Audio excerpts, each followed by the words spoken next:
might think that in order to be a massively successful PR professional, you have to build an enormous network of media contacts. But I'm here to tell you that that just isn't true. It isn't, because what I'm going to share with you today is about why strategic pitches matter more than having a massive media network. This is why your ability to craft strategic pitches matters far more than the size of your contacts list. We have a lot of prospective clients that come to us and probably think that we have this massive Rolodex, like whoever even says Rolodex anymore, but a huge database of media contacts. And we do, but it doesn't matter how friendly we are with media or what our best contacts think of us personally if we don't present them with a targeted, timely, highly relevant pitch, something that's going to be valuable to them and their readers. If there isn't a story hook or these days with affiliate revenue, a way for them to earn income for their publication, then they're not going to entertain the story concept at all. So I know that a lot of pros think that they have to come in and build a massive list of media contacts in order to be successful, but that just isn't true. So we're going to talk about the power of strategic pitches, because regardless of how long you've been in PR or how much you charge, we know the one thing that is constant across the board is that clients want results. And this is where it boils down to targeted, relevant placements in top-tier publications. This isn't like craft a press release and send it out, and then you get that report, and it's all these random websites that have picked up your press release. Anyone listening to the podcast, I'm doing air quotes. I have seen PR professionals submit that distribution list for their press release as coverage for the brand. If you're doing that and you're counting that as coverage, you have it all wrong. That's not what moves the needle for clients. That's not what they're looking for. The results clients come to you looking for are those strategic, relevant placements in top-tier publications that will actually move the needle for their businesses. And this is going to become even more important in this new era of AI-generated and lazy, templated spray and pray pitches. And those are what is now flooding the inboxes of our contacts. So this concept of strategic, targeted, relevant pitches, that is your edge. That is your point of differentiation. Because it's not about knowing everyone in the media. It's about knowing how you can help your clients stand out with really savvy, irresistible pitches. And if you want to deliver what your clients want, which are those high value placements, then this approach to PR, which is strategic pitching, that is non-negotiable. So if you're relying on a massive media network, that is kind of a risk that you are taking, hoping that your clients are going to be relevant just because you have an existing relationship. If you're not presenting a story that's targeted for that media contact and that publication, they can't write about it. No matter how much they love you or your agency, they're not going to cover it. They just won't. So having a bunch of media relationships, yeah, it's great to know who to contact and at what publication, but it goes even deeper. You need to know what they cover, what their beat is, who their specific target audience is for their type of column or beat or feature area that they write for, so that you can position something specifically for them. Now, I have a kind of my origin story. Like every superhero, not that I'm a superhero, but every superhero, everybody has an origin story. And mine was when I first got my start in PR. I wasn't even really officially doing PR yet. I was still practicing law, but I started and kind of broke through and discovered the PR industry when I helped to take a once no-name beauty brand, a fragrance company, and I helped to, I did it myself without even really knowing what I was doing. I landed a feature in a print publication in the Us Weekly Buzz column without knowing a single journalist there. I didn't know anybody. Like I said, I was a lawyer and I literally was still practicing law. I wasn't even doing PR. This was just a little, not even a side hustle that implies you're getting paid. I did this for no money. I just loved the brand. And I thought, let's tell people about this because I love this company so much. I feel like more people need to know about this. And I wanted to help the owner, even though I didn't know her. I just said, I love your products. More people need to know about you. And I'd love to help you. Send me a big box of products. I'm a random stranger on the internet. How about you send me free stuff? But randomly she did. And I first got the products to Christina Aguilera. The reason why is because they had a fragrance. This company had a fragrance called I Am Beautiful. And at the time, Christina Aguilera had a hit song called Beautiful. So I sent it to her. And then I sent it to a couple other celebrities. I did that through their publicists. I just looked for the information online. This was 20 years ago. So it's a lot more readily available now than even when I was trying to do it, reverse engineering contacts 2 decades ago. But then I was able to find the right contact at Us Weekly, pitch her, and land a feature, even though my email was coming from a law firm. How did I do that? By crafting a pitch that was perfectly timed, highly relevant, and impossible to ignore. We had a celebrity tie-in for a celebrity weekly publication. It was perfectly timed because her song was a #1 hit song or just, top of the charts hit song at that time. And it was relevant to the publication, and the fact that it was the Buzz column. This is my cat back here scratching my chair. Oh, now she's up on my shoulder. You can't see in the podcast, but on the YouTube channel, this is my little girl, Callie, causing trouble.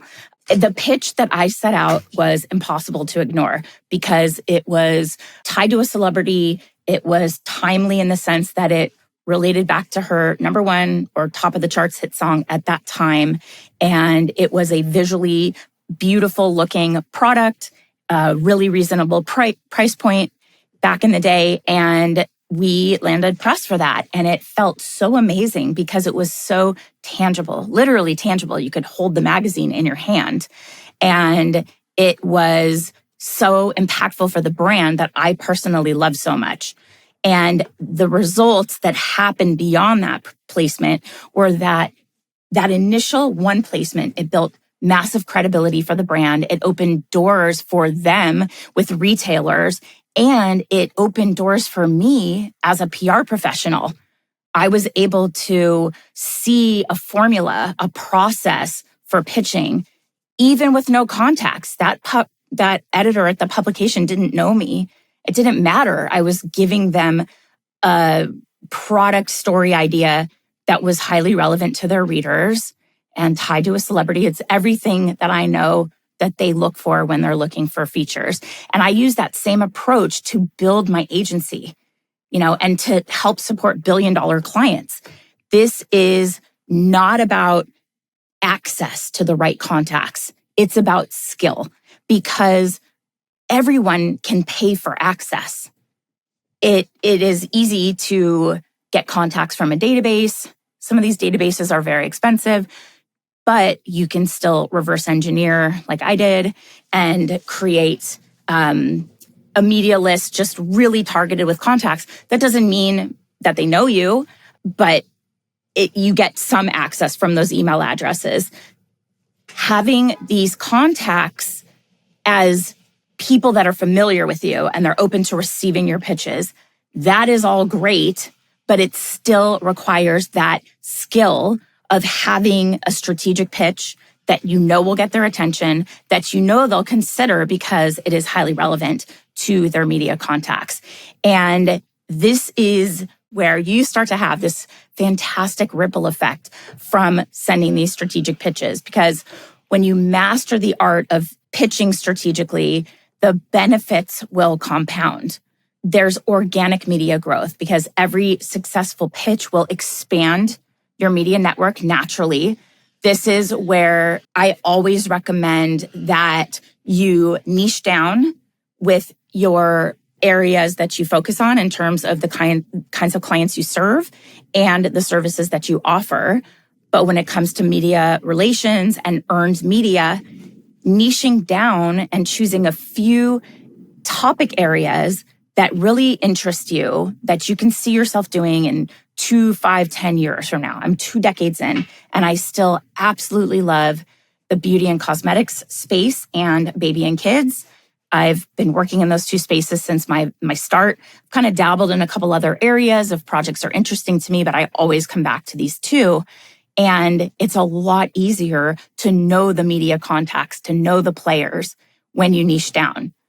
And you're able to form connections where they do recognize your email, they do know who you are, they do start to remember the clients you serve, and they will start to see that you offer great stories that are highly targeted and aligned with their readership. So they'll see your email and start to say, oh, that Jen from Generation PR always has something good for me. Let's see what this is about. Because they'll start to trust you and see you as a trusted source. But the focus is still on the content that you're serving up to them.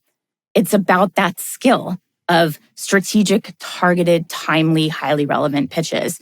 And then you also get that benefit of client referrals because clients who see those results for themselves, they fall in love with you, they love you, they want to share you with others, they refer you to other contacts. It also will help you create these really compelling case studies and therefore bring in other brands, other clients that want similar results that are willing to pay those higher premium retainers because you are delivering those top tier placements for those clients they're seeing in the case study. And they can say, she did it for them, or this agency did it for them. They can probably do it for us too. Or they're known in the space because look at all these features that they're generating. And when you deliver these top tier placements, that will allow you to confidently charge more for your services. And it also provides you with these scaling opportunities because when you are able to bring in more revenue and when you charge more for your services, you can hire a team and take on more clients and scale your agency without sacrificing quality, the quality of your work. Strategic pitching, what we're talking about today, that is the foundation for building momentum in your PR career and for scaling sustainably. And like we always tell clients, PR, earned media is a cumulative process. It starts to snowball. You start to see things coming more and more. It's a long process. It takes time. Editors may not initially respond to your first pitch. They may not respond to your follow-up. You might have to try someone else at the publication or try a different publication. But the fundamental requirement that you are giving that contact, whether they know your name or not, whether they're familiar with your client or not, whether they've ever heard of you or your agency ever, you must provide them with a story idea, an angle, a timely topic that's highly relevant to them, to their readership. Is it inspirational? Is it actionable? Is it something that they can learn from and put into practice? Does it solve a problem? Is it lesson learned from the founder's own journey?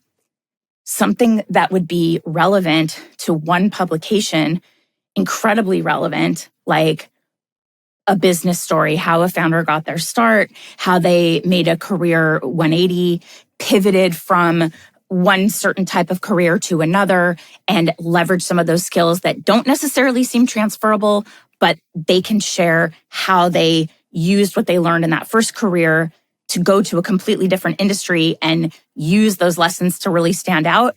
That's a great pitch for a business publication. That's a great founder profile for thought leadership, but that's not going to be relevant to a print magazine with, women's interests, lifestyle, like weekly celebrity publications. Not relevant at all. And if you start sending pitches like that clearly are not relevant for that writer that you have sent it to, they are going to stop paying attention to what you send because they'll just say, this is a waste of my time. So always defer to the content of your pitches being the thing that is going to move the needle. It is not about having a massive network.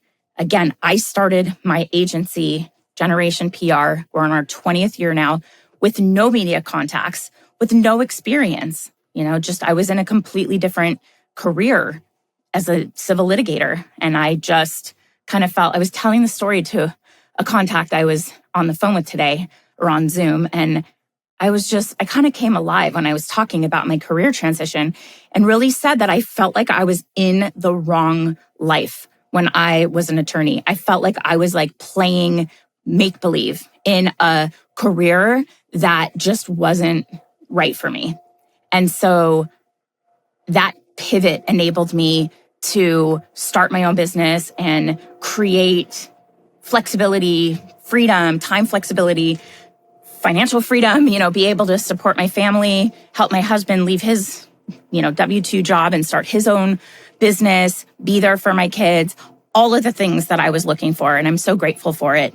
I know with 100% certainty that this business was built on aligning story ideas and pitches to the publications and the specific writers, their beats, their editorial focus, and writing one pitch at a time. And yes, it's slower. Yes, it takes longer. And yes, it's tedious. But I'd rather send one targeted pitch and have that writer say, this is interesting, let's go for it, than send 100 pitches and have crickets, chirping in your computer because nobody cares. It's not relevant. It's clearly mass pitched. It's clearly spray and pray. And you've demonstrated no awareness that you know about their readership. You don't really show the value of what it is that you're proposing to them. So this is the key. And so for the takeaways for today, strategic pitching is essential if you're going to stand out in today's crowded PR landscape. And it's getting more crowded, but it doesn't mean that everyone coming in is skilled. And a large media contacts database or network, I believe, is secondary to the quality of your pitches. None of that matters. I don't care if you have your best friend at the New York Times. If you don't give something relevant to her that their editor is going to approve and actually run, it doesn't matter how close you are with that contact. So it's all about the quality of the pitches. So mastering strategic pitches leads to better placements, stronger referrals from your existing clients, more media opportunities because it tends to snowball, and sustainable growth for your business because you will be able to bring on a team and provide a consistent level of service. Nobody is spread too thin because you are bringing in the revenue you need to grow your team and be able to leverage everybody's zone of genius and elevate yourself to that role of the visionary CEO, the visionary leader in your company. And I love this so much. I love teaching this. And if you want to learn how to do this, I want to invite you, come join me. Join the PR Pro Insider, which is my free newsletter designed specifically for PR professionals. And I send out these weekly exclusive emails that will help you land placements, retain your clients. It's not just about how to pitch the media. I want to help you build your business. And we talk all about that. I have a model that I share in my agency accelerator that is called the Path to Profitability Framework. And the entire foundation of having consistent, predictable, recurring retainer revenue is on having clients that stick around, because I don't want everybody to be looking for new work every 6 months, every year. I want your clients to come and stay for years because they're so happy with the level of service and the results you're providing to them. And it's all based on providing results and service. And you have that solid foundation of clients that are just happy and stick around, which is also a rarity in PR. If they're not getting results, they have no problem. They'll jump to someone else. And we've seen clients jump and jump and jump. And then they come here and they stay. And they're not all total winners. Like sometimes I'm so excited about something and I feel like it's all there and then it doesn't convert. And we troubleshoot and we try to figure out what's going on here. Sometimes we just don't know. And I just had that happen with a client. I don't know, but our clients that are here that work, it converts. This approach lands press for them and they're happy, they're growing. They can attribute their growth to the PR efforts and the time frame that we came on board. Those clients stick around and all of those pitches start with timely, relevant, targeted, topical, strategic, one-off pitches to a very specific person that will pay attention to it because it's clear that that message is meant just for them. This is not a spray and pray. This is a targeted pitch for that person. So the link to join my PR Pro Insider newsletter is in the show notes, or you can go to generationacademy.com/insider and join for free. And who doesn't love free? We love free. So just thanks again for tuning in to Pitching Powerhouse. If you are listening and found any value, I would love for you to leave me a review. It could be stars. It could be a written review. Maybe share this podcast with somebody in our industry that you feel can benefit from knowing about it. All of this helps us serve more people and have other people discover what we have to offer. And I would just be so grateful. It doesn't cost anything. It's the easiest way you can help somebody. And just remember, you don't need a massive media network to achieve top tier placements. It's all about strategic pitching. That is the key to standing out, growing your career and your business, scaling your business, bringing on a team, and keeping your clients happy and in the door because you're delivering on the results that they came to you seeking.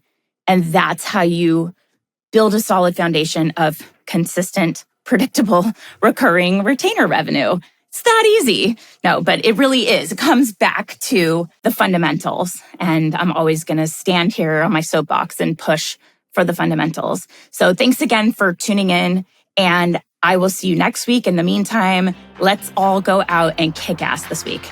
See you soon. Bye.